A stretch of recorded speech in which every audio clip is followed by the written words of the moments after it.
To all of you, I hope कि सब बहुत अच्छे होंगे और आंसर राइटिंग प्रैक्टिस कर रहे होंगे, क्योंकि एस्पिरेंट की लाइफ जो होती है ना, वो उसका होली, दीपावली, कोई भी त्यौहार हो, कोई भी फेस्टिवल हो, न्यू ईयर हो, तभी होता है जब उसके हाथ में ज्वाइनिंग लेटर होता है। तो शुरुआत करते हैं हमारे क्वेश्चन की, जो है कि है एथिक्स से। लगभग सभी लोग विपत्ति का सामना कर सकते हैं, पर यदि किसी के चरित्र का परीक्षण करना है तो उसे शक्ति अधिकार दे दो। ईमानदारी अब्राहम लिंकन का ये कोट है, इसे हमें प्रूव करना है क्योंकि ये एथिक्स का क्वेश्चन है। तो आपको देख रहे होंगे कि नैतिकता वगैरह इसमें स्पष्ट दिखाई पड़ रहा है। विपत्ति का सामना सब कर सकते हैं। मैं आपको बताऊं, जैसे कि हम किसी ऐसी सिचुएशन में, जनरली एस्पिरेंट्स की लाइफ होती है, जब हम ये देखते हैं कि कई बार हम कोशिश कर रहे होते हैं और फेलियर्स देखते हैं, वो एक कहीं ना कहीं हमारे लिए विपत्ति होता है। उसमें जब हम सिर्फ प्रैक्टिस कर सकते हैं, कुछ और नहीं, तो हमारी शक्ति जो है वो कंट्रोल है।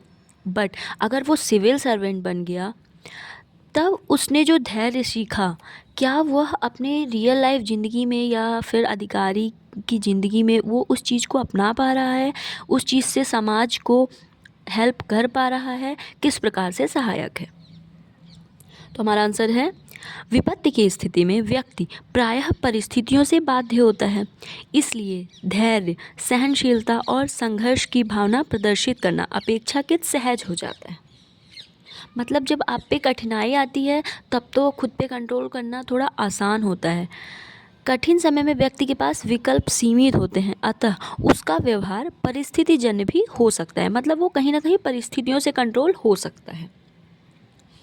इसके विपरीत शक्ति और अधिकार व्यक्ति को स्वतंत्र निर्णय लेने, संसाधनों के वितरण तथा दूसरों के जीवन को प्रभावित करने की क्षमता प्रदान करते हैं।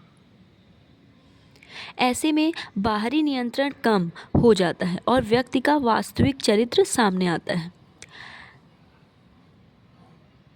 नैतिक मूल्यों से युक्त शक्ति का प्रयोग जन कल्याण, न्याय, पारदर्शिता और समानता को बढ़ावा देने में करेगा। वहीं कमजोर चरित्र वाला व्यक्ति सत्ता के प्रभाव में अहंकार, स्वार्थ, पक्षपात और भ्रष्टाचार की ओर अग्रसर हो सकता है।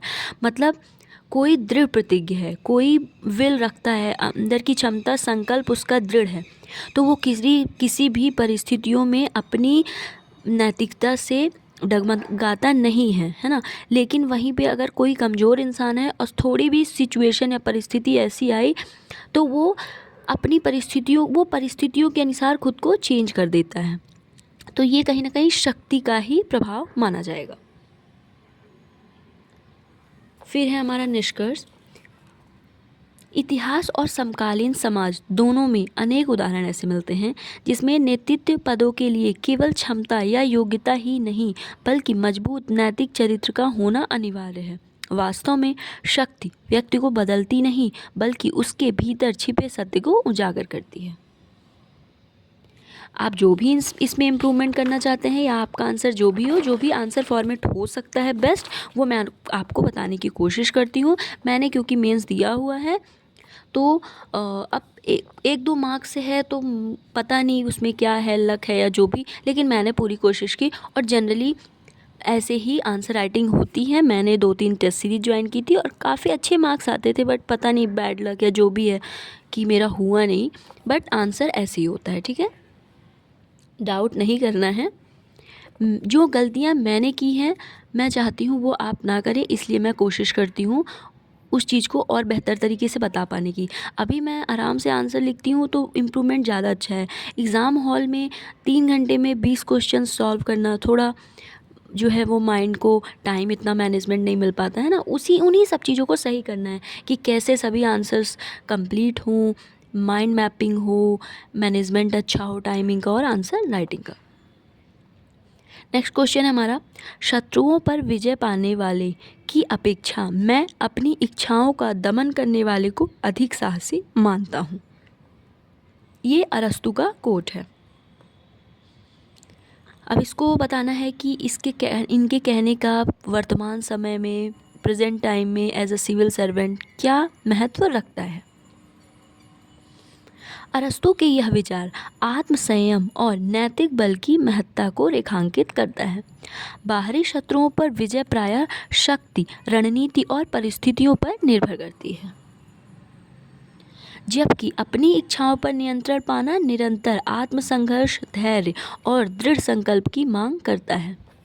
इच्छाएं मनुष्य को तात्कालिक सुख की ओर आकर्षित करती हैं, पर उनका अंधा अनुकरण व्यक्ति को नैतिक पतन और असंतुलन की ओर ले जा सकता है। भारतीय दर्शन में भी आत्मविजय को सर्वोच्च माना गया है। गीता में जितेंद्रिय व्यक्ति को स्थिर बुद्धि वाला कहा गया है, जो किसी भी परिस्थिति में जो है वो खुद को बदले ना, है ना। क्वेश्चन जैसे था कि शत्रुओं पर विजय पाने वाले की अपेक्षा में, क्योंकि आप दूसरों को तो कंट्रोल ईजिली कर लेते हैं, पर जब आपकी इच्छाएं होती हैं, ये जो आपकी विल पावर है, जो आपका मिशन होता है या आप जो करना चाहते हैं, क्या आप उस पर विजय प्राप्त कर पा रहे हैं? आपको पता है कि चीज़ें गलत हैं, लेकिन सिर्फ क्षण भर की खुशी के लिए क्या आप उस चीज़ को अपना रहे हैं? तो इससे संबंधित ये कहना चाहते हैं। प्रशासनिक जीवन में भी साहस अपेक्षित है, जहां लोग भय और दबाव के बीच सही निर्णय लेना पड़ता है। अतः इच्छाओं का दमन व्यक्ति को आत्मनियंत्रण, विवेक और दीर्घकालिक कल्याण की ओर ले जाता है। इस दृष्टि से आत्मविजय बाह्य विजय से अधिक कठिन और साहसिक कर्म है, क्योंकि सिविल सर्वेंट हैं, आपके पास बहुत सारे अधिकार होते हैं। गवर्नमेंट की ऐसी बहुत सारी योजनाएं होती हैं जिसमें लोगों की हेल्प करने के लिए होता है, लेकिन क्या वहाँ पर आपने अपने लाभ को महत्व दिया या फिर लोगों के महत्व को? क्योंकि इच्छाएं तो सभी की होती हैं बेहतर करने की और सब कुछ अच्छा पाने की, तो आपने खुद को महत्व दिया या फिर अपने अलावा जो बाकी जनता थी उनका महत्व, उनकी सहायता करना ज़्यादा ज़रूरी समझा? तो ये है हमारा आज का answer. Again happy new year to all of you. I hope कि ये ईयर आपका बहुत बेस्ट जाए। Okay for today, thank you so much.